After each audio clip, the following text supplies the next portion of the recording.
اديني فرصة بس أقول لك اللي حصل كله معايا، لأن عايش في كابوس شوية. أنا صاحب العقار ما اتكلمش معايا في أي حاجة، لأن أنا عقدي 1/1/97. مكتوب عندي كلمة مشهر، بس أنا دافع للي كان ساكن قبل فلوس خدها، وصاحب الملك خد مني فلوس برضه كذا ألف، وكل ده مظبوط معايا على الورق. بس أنا عقدي مكتوب فيه أولا مشاهرة من 1/1/97 لغاية مشاهرة. المهم، فجه في شهر 12 بديله الايجار، قال لي لا لا لا لا لا، بعد الجديد تدفع لي 10%. المهم قعدت اتكلمت معاه، قلت له لا، انا 1/1/97 القانون الجديد مش القانون الجديد. المهم اقنعته وخد الفلوس.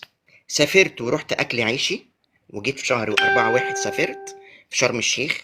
ابعت له الايجار مع ابني، قال له لا لا لا لا لا، انت هتدفعه 10 اضعاف.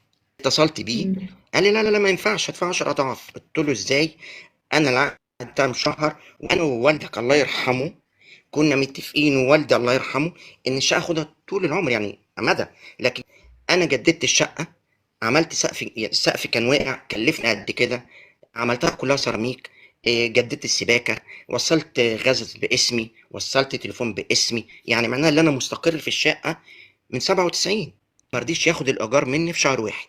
قلت مش مشكله، خلاص انا لما هنزل من اكل عيشي هنزل اتكلم معاك. جيت قعدت في شهر اتنين كمان، الشغل الزمني ان انا اقعد، لا اقعد اشتغل، لا انزل ويعمل لي بعد 5 ايام هنا انذار بالفصل من الشغل.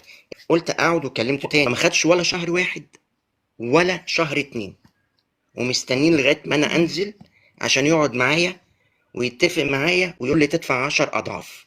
مش عاوز اقول لك اللي انا بشتغل، وانت عارفه قطاع السياحه شغال، دماغي مش فيا. يعني انا ساعات ببقى رايح اعمل حاجه، الاقيني رحت في مكان تاني، انا مش مركز. انا عمري دلوقتي 55 سنه، بعد العمر ده كله قاعد في الشقه بقالي 30 سنه. قول لي لا، ده انت لا تدفع، لا هعمل لك طرد من العين. يعني قال لي للمدام عندي كده، قال لها لا لا، هتدفع 10% او اروح اعمل لكم طرد. ان شاء الله نازل بعد 3 4 ايام اجازه باذن الله. فانا مش عارف اعمل ايه معاه. حد مستأجر بعد تمام. 96. كمان مكتوب في العقد اللي انا دافع سنتين مقدم. انا ما بتصلش بيه دلوقتي حاليا، قلت للمدام عندي ولولادي اعتبروا الموضوع عادي، وانزلوا جيبوا حاجتكم، محدش يحسسهم بحاجه، عشان ما يحطش في دماغه اللي هو عامل ستريس علينا ومخلينا احنا خايفين. من جوايا هنا، عارف انت، انا في دوامه، انا دماغي بتلف كتير، وفي حاجه غلط، حاجه مش مظبوطه. انا عاوز اقول لك كميه ناس عايشه في الكابوس اللي انا عايش فيه كتير. ايه قانون خلى الواحد عليه استرس جامد، ولا بقينا بنعرف نشتغل. بنفكر بعد لو حصل كده وقال لي 7 سنين، بعد 7 سنين هنروح فين؟ انت الواحد ما قبل عندكش 7 سنين خروج. يموت. انت ما عندكش خروج بعد سبع انا سنين انت عارف، قانون تاني.